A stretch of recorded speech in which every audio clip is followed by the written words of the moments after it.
Hello everybody, welcome back to another video on our channel. The missus really is not here right now. She's at work. I call her the missus a lot of times because, we're not married. I mean, but we do like to, call each other that and stuff. Just, yeah.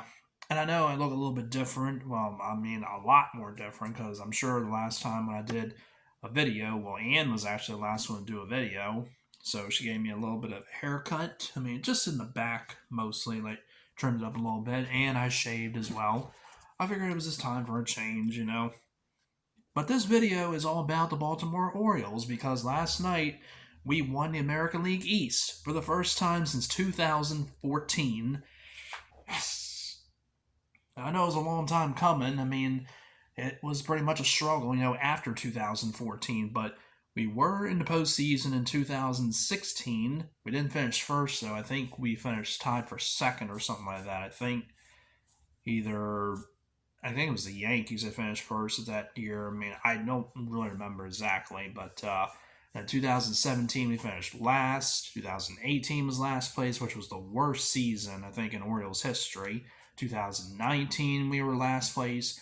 2020, I mean, that unfortunately doesn't really count because of the fact that 2020 was the COVID season, and unfortunately, we only played like maybe 30 games or something, and the Dodgers won the World Series against the Rays. Now, of course, I don't really count 2020 because unfortunately, it was COVID and they shortened the season, which really sucked. Then we got to 2021 and we finished last place again. And I think we finished fourth place in 2020, but I don't really count that. I think we were 25 and 35. There was only 60 games, I think, that were played. And then 2022, last year, we finished fourth place, but we did have a winning record. We were 83 and 79, I think, something like that. And also, this is the first time that we have won 100 games since 1980. And that's amazing right there, because the last time we won 100 games in 1980, we had players like Eddie Murray, I think John Lowenstein, Gary Renicky, Ken Singleton. I don't know about Rick Dempsey. I mean, he may have been there. Probably Rich Dower, a few other people as well too. Cal Ripken was not there though in 1980. He was in the minors and he was like coming up. He wouldn't come into the majors till 1981 with the Orioles, and then 82 he had his great season. Then was the beginning of the streak, which started May 30th, 1982. And then 1983 won his first MVP award. He won the Rookie of the Year as well in 1982. Then had other good seasons in 84 and 85, but he kind of struggled, I think, a little in 86. Like the average went down to 270. Like he was always averaging like 280 and 290. But then I think in his first season, 1983, I think he had, or 82, excuse me, I think he had an average of, I want to say 260 or something like that. But then when we got to 87, like 86, I think he was all right.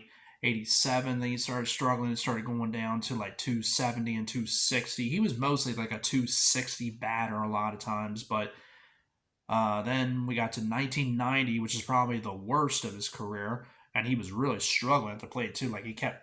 Now, of course, Cal, kept changing his batting stance a lot of times. Like sometimes he like laid the bat on his shoulder like this. Sometimes he hold it up like this, or hold it back like this, or anything. Anything he would do to change it up. But I think they would call him like the man like of 1,000 stances or something. I mean, I know he would have like a different stance like every season, but whatever he would do, to like get his batting average up, and then he would like start crouching a little bit in '91, and that's when he won his first MVP. I mean, excuse me, his second MVP award in 1991 when he hit like 34 home runs and batted like over 300, I think, for like the second time in his career.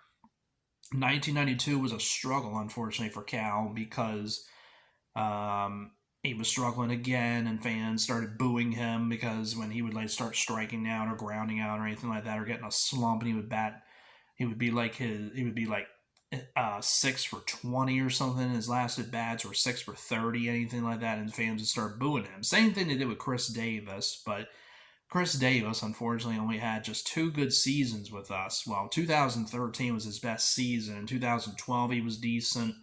2014, he was injured. 2015, he was good, but the average wasn't there. The strikeouts kept building up and up and up and up. And unfortunately, we signed him to a big contract in 2016, I think it was. And unfortunately, to this day, we still owe him all that money.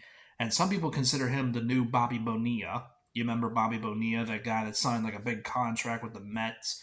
And every July or something or whatever, Bobby Bonilla gets a big contract or big money, excuse me, from the New York Mets. That's crazy. I mean, that's why they call it Bobby Bonilla Day, and it goes on, I think, for another 10 more years or something like that. So yeah.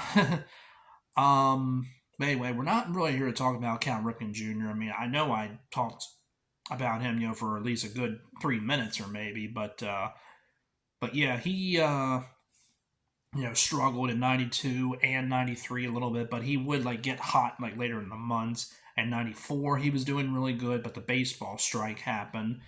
And then 95, of course, when he broke or tied and broke Lou Gehrig's consecutive game streak record. 96 he did really good. 97 he did great. 98, which was the end of the streak. 99 he had an injury for the first time, thanks since, well, he always played hurt, of course, but he had an injury in 1999, had to be on the disabled list. At that time, they call it the injured list now, or IL.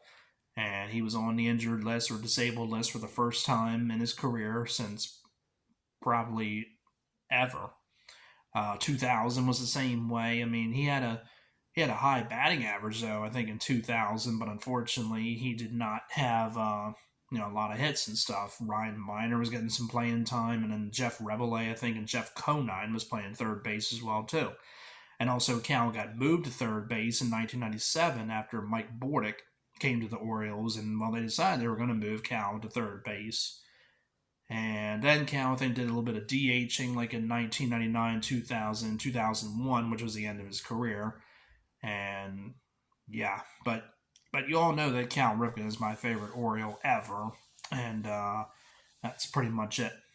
But anyway, let's see. So back to what happened last night. The Orioles beat the Boston Red Sox by a score of 2-0. I mean, a little bit of a low score, but um, yeah, I mean, because of the fact that um, I mean, the Boston Red Sox have been struggling. I mean, they lost either 4 or 5 in a row last time. And sorry that I look over and stuff. I'm looking at what's on the TV. Um, what was I gonna say? Hmm. hmm.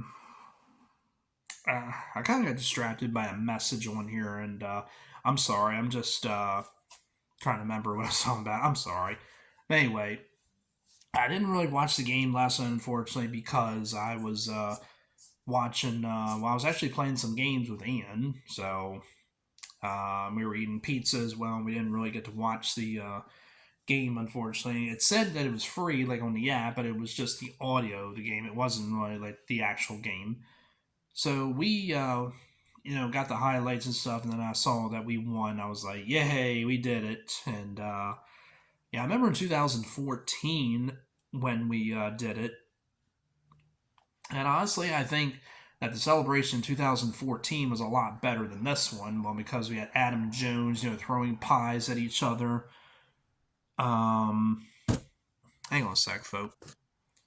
Apologies about that. I just had a message and had to like get that out of the way. So just had to do that so I don't get any more messages popping up. So anyway, all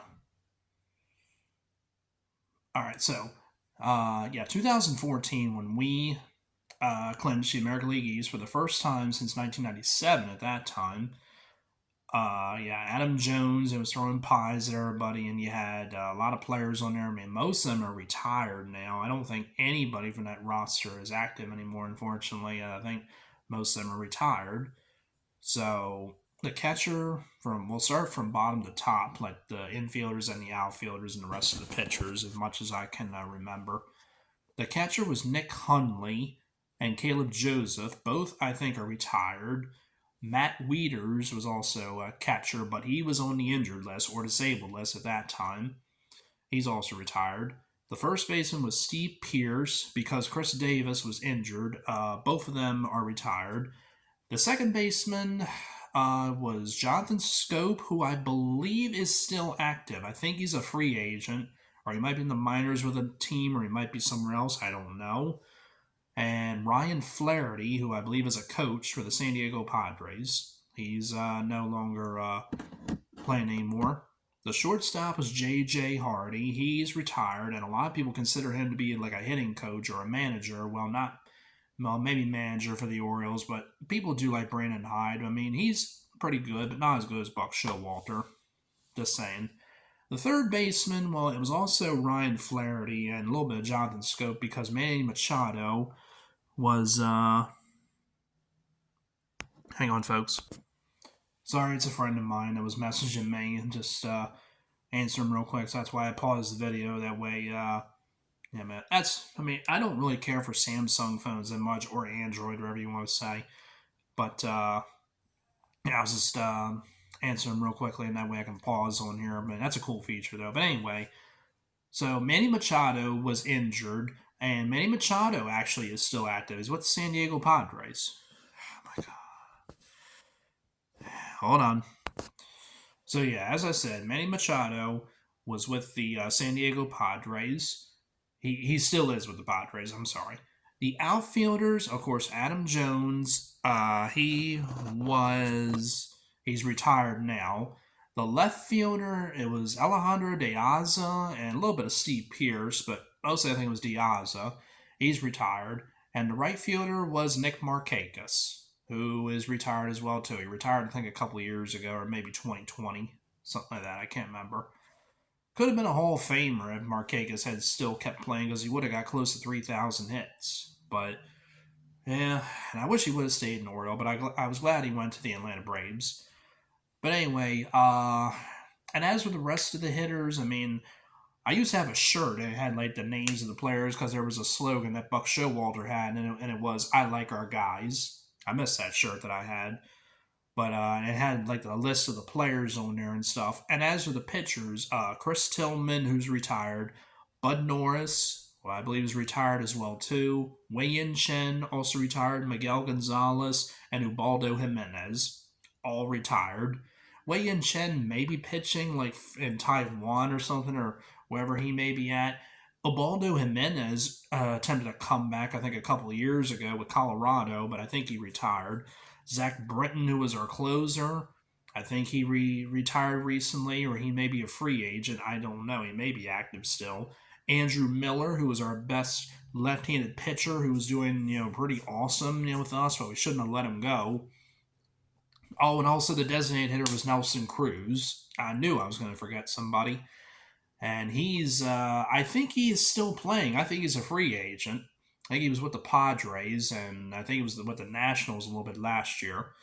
Something like that. And Delman Young, the guy who had the big 3-run double, that gave the Orioles the win over the Tigers in the division series.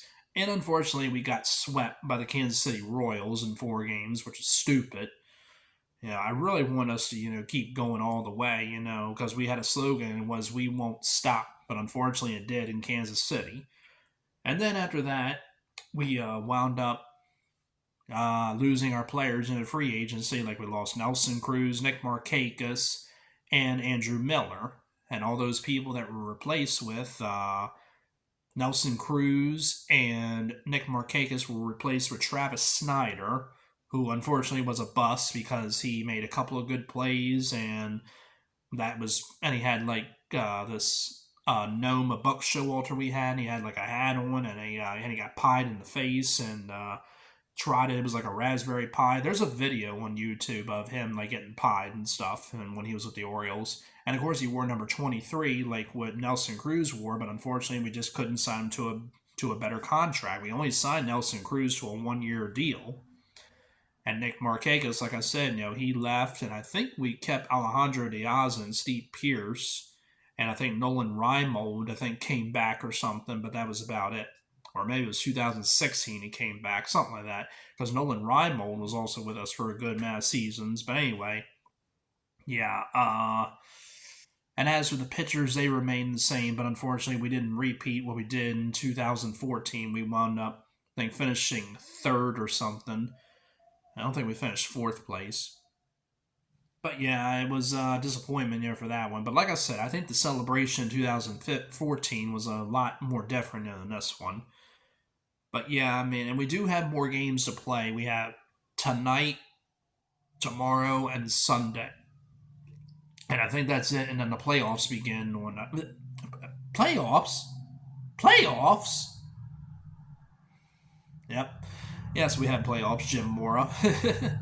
But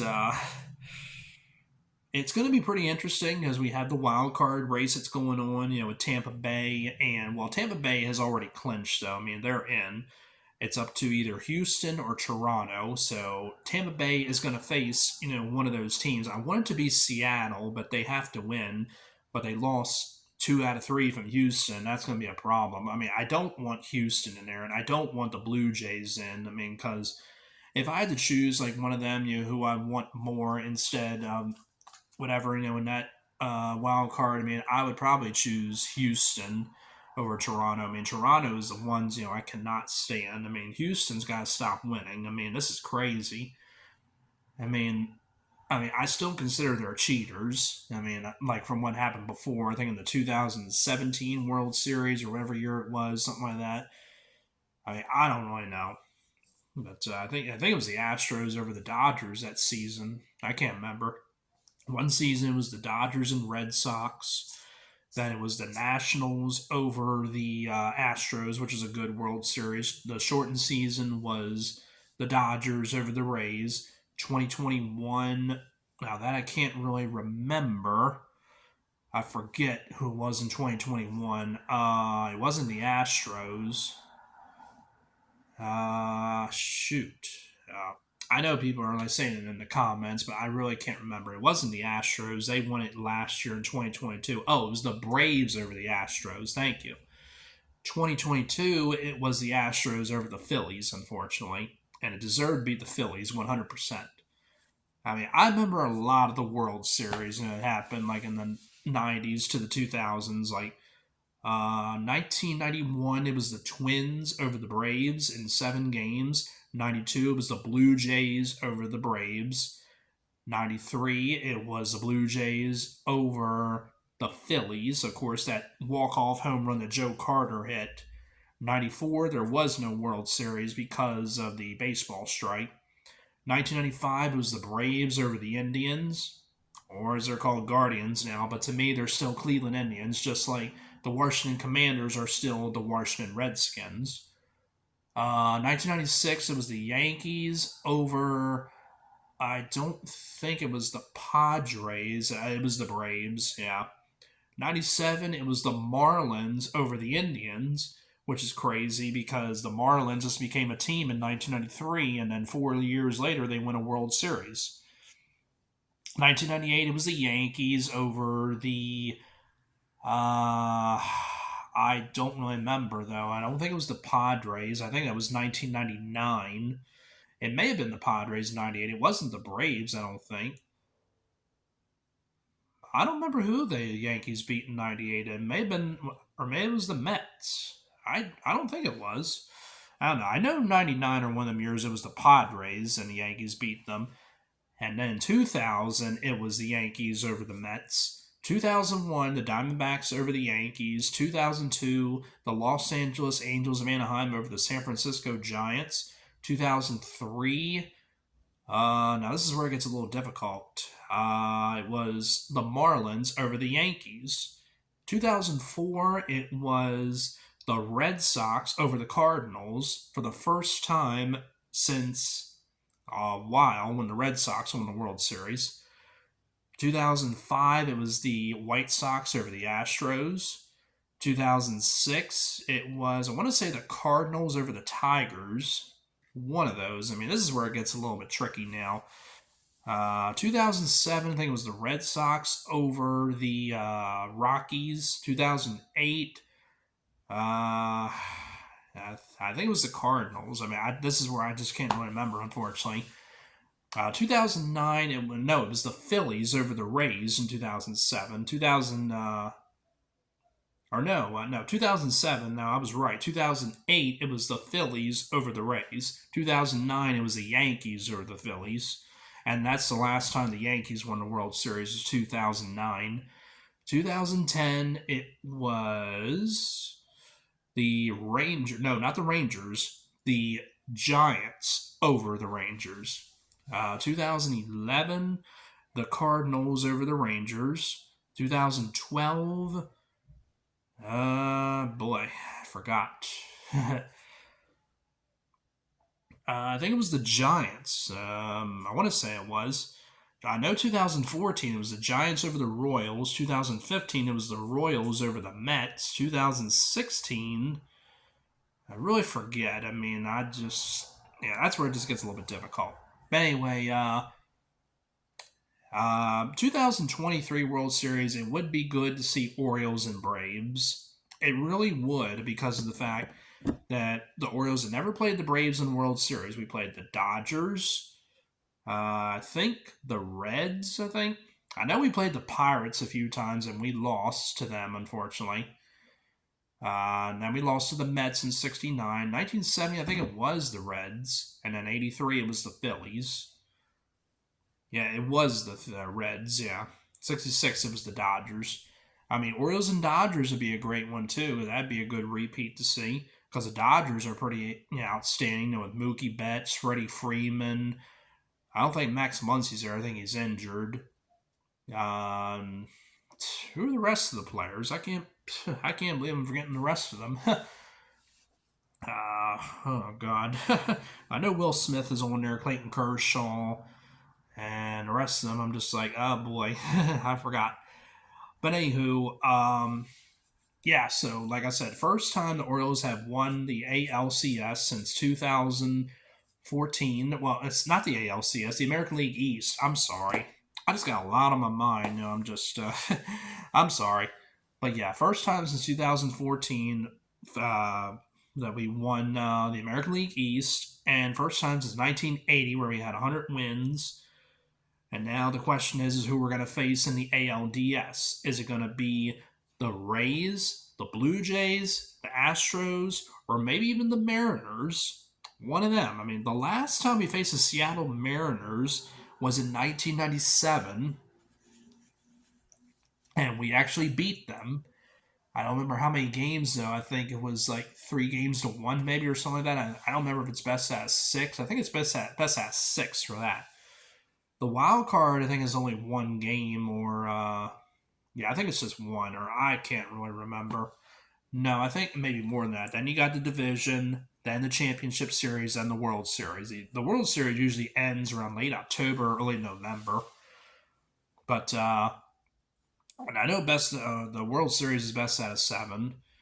Yeah, so like I said, if I had to choose out of those teams, I really want the Orioles to play the Mariners.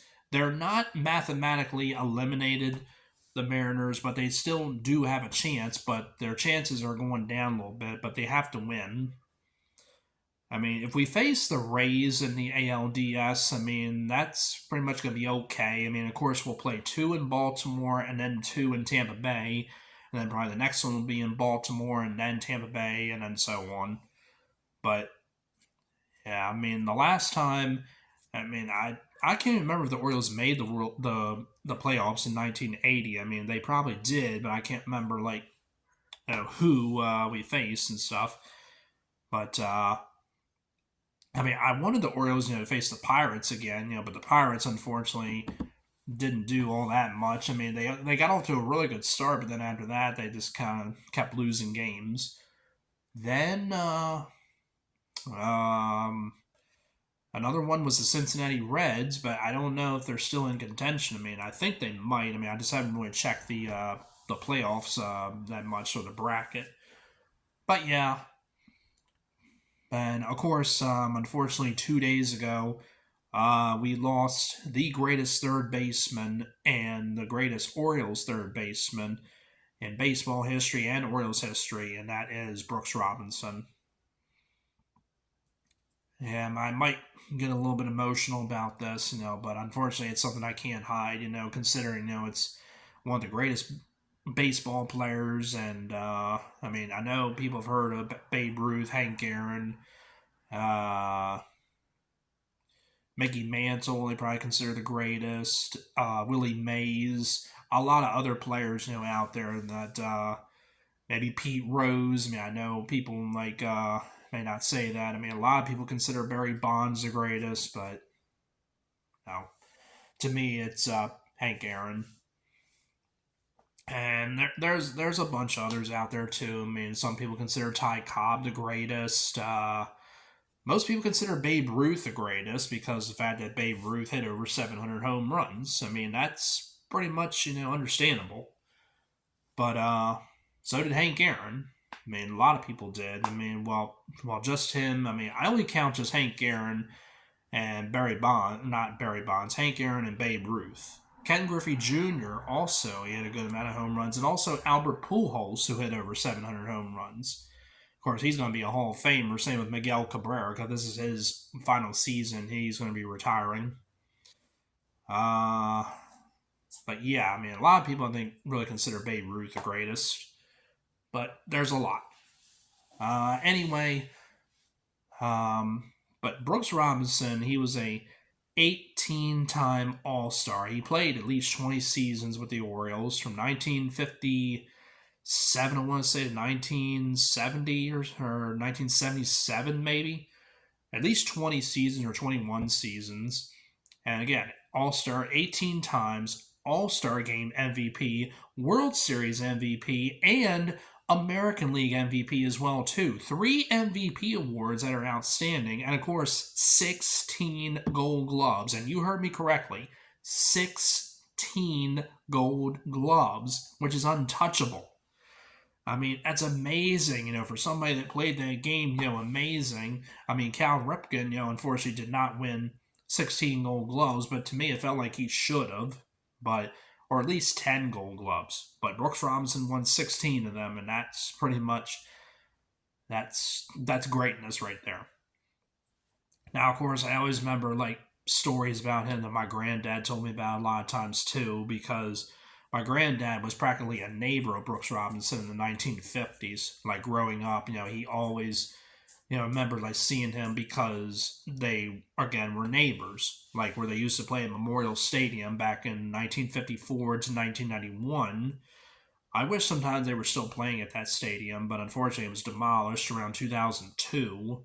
It started in 2001 and ended around 2002. And then the Ravens played there from 1996 and 1997, and then that's when they got the new stadium. First it was PS INET Stadium, and then it was, well, actually it was Ravens Stadium at Camden Yards, then it was PS INET Stadium, and then it became M&T Bank Stadium. But yeah, I mean, it was um, pretty, amazing, when they played at Memorial Stadium, but then they moved to Camden Yards where they're at now. They've been there since 1992. But yeah, my granddad told me stories about Brooks Robinson. Like we either be at a restaurant somewhere or be at home or anything like that.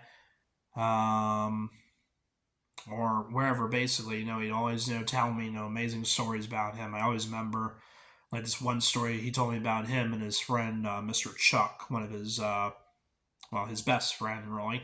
He was we always called him Uncle Chuck a lot of times, but he was a great guy. So I remember he told me they went to this game at Memorial Stadium, and the Orioles were playing a game. I don't remember who it was against, but him and his friend were there. This is probably in like maybe the early '60s, maybe. So his friend jumped from the stands all the way down to the bullpen area, and of course the crowd was going wild because anytime somebody jumps on the field or anything, or then they start getting all excited and stuff. But of course he had to be escorted off the field because you cannot unfortunately do that.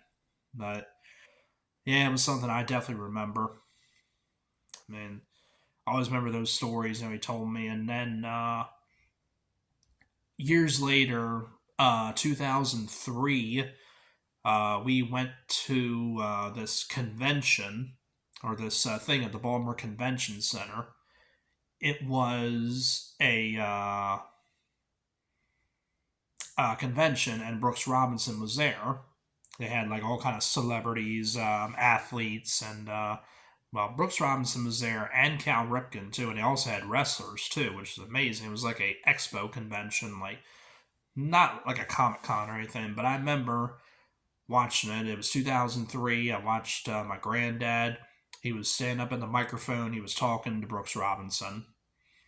I remember him asking him, if he remembers like growing up in the Baltimore area, and I think even Brooks Robinson remembered my granddad.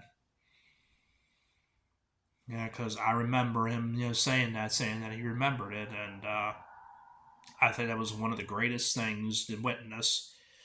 Was right there, my granddad, talking to Brooks Robinson, and yeah. Then of course Cal Ripken came, but unfortunately, I did not get to talk to him like on the microphone or anything. But I did try and get in line to meet him, but they were cutting off the lines there for people because of the fact, it was pretty hard. But 1 year later, I did wind up meeting Cal Ripken at Ripken Stadium in Aberdeen, Maryland, and my granddad was with me and took the picture of us standing together. You probably see it on my Facebook. It's like a picture of me and him, and I had my Beatles shirt on. I don't have the shirt anymore, unfortunately, but I definitely remember that. I mean, and if anybody has never met Cal Ripken or anything, but I'm telling you, he is one of the nicest baseball players you'll ever meet. A very down to earth guy. I've heard a lot of people complain about him, unfortunately, and say that Cal is not a nice guy. Sorry, I'm getting a little emotional, but yeah. And then in 2019, like around the month of February or something, one of the months, me and my ex, Christine, you probably remember her, we went to Ollie's Bargain Outlet, a place that's in her area, Towson, Maryland. Well, she's not living in Towson anymore. She's with her new boyfriend. But uh, we went to this place, and Brooks Robinson was going to be meeting people and signing autographs. So unfortunately, you had to like be there really early, like to get a ticket or something. Unfortunately, we did not. We got there, but we wound up just taking pictures of him. Like I took pictures with my phone and video. Like I saw him, meeting people and stuff, and I saw that he was like writing autographs left-handed because I did not know that he was left-handed, which is pretty amazing. Because I always remember like seeing him play. Well, like I saw highlights of him, throwing the ball right-handed and stuff. I mean, but if he'd been like a left-handed third baseman, that would have been kind of weird and stuff, you know.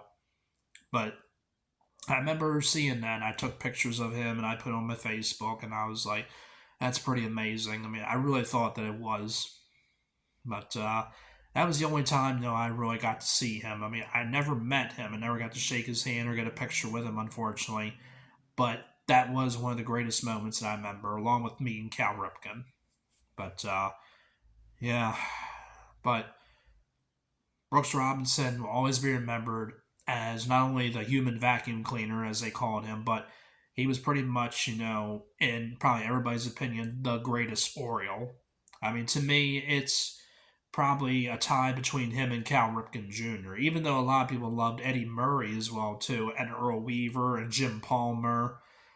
But to me, I mean, I think it pretty much everybody would be in agreement that Brooks Robinson is probably, the greatest Oriole. But to me, I